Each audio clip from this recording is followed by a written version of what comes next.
তামিম একদিন ভোরে উঠে দেখল তার বাবা মা সেহরি খাচ্ছেন। তার মনে কৌতূহল জাগলো, রোজা আসলে কেমন অনুভূতি দেয়। মা, আমি কি আজ রোজা রাখতে পারি? তামিম জিজ্ঞেস করল।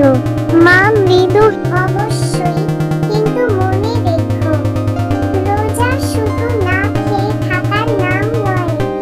এটা ধৈর্য, সহানুভূতি আর আত্মসংযমের শিক্ষা দেয়।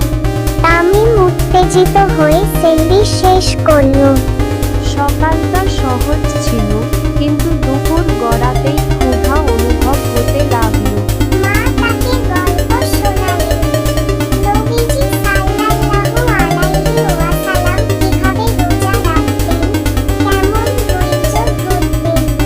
তামিম বুঝল, অবশ্যই, কিন্তু মনে রেখো, রোজা শুধু না খেয়ে থাকার নাম নয়।